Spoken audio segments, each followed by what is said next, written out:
નમસ્કાર મિત્રો, સ્વાગત છે તમારું ફરી એક નવા વિડીયોની અંદર। અને મિત્રો, આજના વિડીયોની અંદર આપણે વાત કરીશું કે પીએમ કિસાન સન્માન નિધિ યોજનાનો જે 22મો હપ્તો છે તે કાલે સવારે એટલે કે 14 ફેબ્રુઆરીએ તમારા બેંક એકાઉન્ટની અંદર આવશે કે નહીં। અને મિત્રો, જે પણ ખેડૂત મિત્રોને હપ્તા નથી મળતા તે ખેડૂત મિત્રો પણ આ વિડીયોને કમ્પ્લીટલી છેલ્લે સુધી જોવે અને જે 22મા હપ્તાની રાહ જોઈને બેઠા છે તે પણ તેમના સમાચારોને લઈને કાલની જે આશા રાખીને બેઠા છે તે પણ આ વિડીયોને કમ્પ્લીટલી અંત સુધી જોતા રહે। મિત્રો, આપણી ચેનલ પર દરેક ઓનલાઈન યોજનાને લગતી માહિતી, દરેક પ્રકારના જે તમને ફોર્મ ભરીને બતાવવાના હોય તે પ્રકારની આધાર કાર્ડ, ચૂંટણી કાર્ડને લગતી માહિતી, તમામ માહિતી આ ચેનલ પર મળતી રહે છે। તો ચેનલને સબસ્ક્રાઈબ કરી નોટિફિકેશન બેલને પણ ઓન કરી લેજો, તેથી તમને આવનારા એક નવા વિડીયોની જાણકારી સૌથી પહેલાં મળતી રહે। તો મિત્રો, સૌથી પહેલાં તમારું સ્ટેટસ ચેક કરી લેવાનું છે। સ્ટેટસ ચેક કરવા માટે આપણે જવાનું છે પીએમ કિસાનની ઓફિશિયલ વેબસાઇટ પર।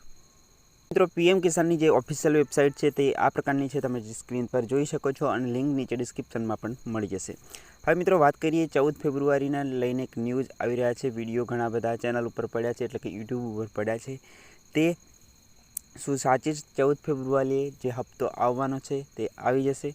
તો મિત્રો, 22મો હપ્તો 14 ફેબ્રુઆરીએ નહીં આવે, કારણ કે પ્રધાનમંત્રી નરેન્દ્ર મોદી છે તે મિટિંગની અંદર છે, એટલે કે આસામની અંદર તેમનું મિટિંગ છે। અને મિત્રો, તે કારણે ઘણા બધા વિડીયો યુટ્યુબ પર બન્યા છે, પણ મિત્રો તે યુટ્યુબ પર વિડીયો બનાવ્યા છે તેનું કોઈ પણ માહિતી નહીં હોય, કારણ કે પ્રધાનમંત્રી જે એમને તેમના બીજા રીજનથી તે આસામની અંદર જવાના છે, કારણ કે જે 22મો હપ્તો ખેડૂતને લગતી માહિતી હોય તો તે ઘણા બધા ખેડૂતોને એકઠા કરે છે, ત્યારબાદ જ હપ્તો રિલીઝ કરે છે।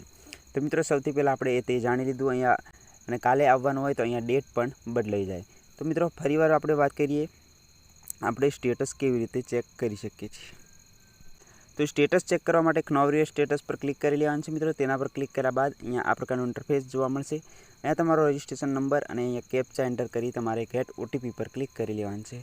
ત્યારબાદ તમને એક ઓટીપી આવશે અને ઓટીપી દ્વારા તમારે વેરીફાઈ કરી અને તમારું લોગિન કરી લેવાનું છે।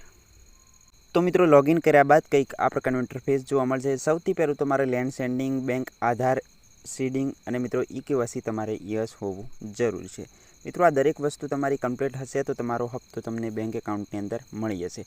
હવે તમારું અહીંયા મોબાઈલ નંબર અપડેટ કરવાનો હશે તો તમારી ઈ-કેવાયસીની લાસ્ટ ડેટ જોવા મળે છે। મિત્રો, આ ઈ-કેવાયસીની લાસ્ટ ડેટ પહેલાં તમે જો કોઈ પણ કરાવ્યા પછી અહીંયા તારીખ છે તેના પછી આધાર કાર્ડની અંદર કોઈ પણ પ્રકારનું કરેક્શન કર્યું, એટલે કે અપડેટ કરાવ્યું હશે ને, તો તમારે ઈ-કેવાયસી જરૂરથી કરવી પડશે।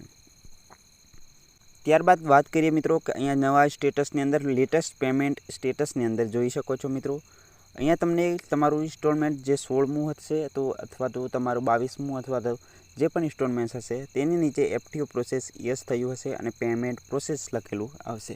જે પણ ખેડૂત મિત્રોને આગળના હપ્તા બાકી હતા ને તેવા ખેડૂત મિત્રોને અહીંયા સ્ટેટસ ચેન્જ થયું હશે, કારણ કે તેમનો હપ્તો ટૂંક સમયની અંદર તેમના બેંક એકાઉન્ટની અંદર આવવાનો હશે મિત્રો। અને મિત્રો, જેમને હપ્તા નથી મળતા તે આપણો કોન્ટેક્ટ કરી શકે છે, કમેન્ટની અંદર બતાવી શકે છે, આપણો ચેનલ સાથે જોડાઈ વોટ્સએપ પર પણ મેસેજ કરી શકે છે। તેમને ગાઈડ કરવામાં આવશે કે તમે કેવી રીતે તમારો 2000નો હપ્તો છે તે ફરીથી ચાલુ કરાવી શકો છો મિત્રો। આ રીતના તમે દરેક કાર્ય તમારું કમ્પ્લીટલી કરી શકો છો મિત્રો। અને અહીંયા તમારું સ્ટેટસ જોઈ શકો છો મિત્રો। ઘણાનું 22મા હપ્તાની અંદર અપડેટ થઈ ગયું છે, બ્લેન્ક આવે અથવા તો પેમેન્ટ પ્રોસેસ આવે તો આપણા આવતા અઠવાડિયાની અંદર તમારા પૈસા બેંક એકાઉન્ટની અંદર આવી શકે છે, કારણ કે 24 ફેબ્રુઆરી સુધીમાં તમારો હપ્તો 22મો છે તે રિલીઝ થઈ જાય તેવી સંભાવના છે। અનુમાનિત ડેટ પ્રમાણે આપણે જાણીએ તો 24 ફેબ્રુઆરી સુધી તમારો હપ્તો છે તે મારા બેંક એકાઉન્ટની અંદર આવી શકે તેવી સંભાવના છે મિત્રો। મિત્રો, આ વિડીયોની અંદર તમને પીએમ કિસાનને લઈને કોઈ પણ પ્રકારનો પ્રશ્ન હોય તો કમેન્ટમાં બતાવી શકો છો। તો મિત્રો, આ વિડીયો પસંદ આવ્યો હોય તો વિડીયોને લાઇક કરી ચેનલને સબસ્ક્રાઈબ જરૂર કરજો।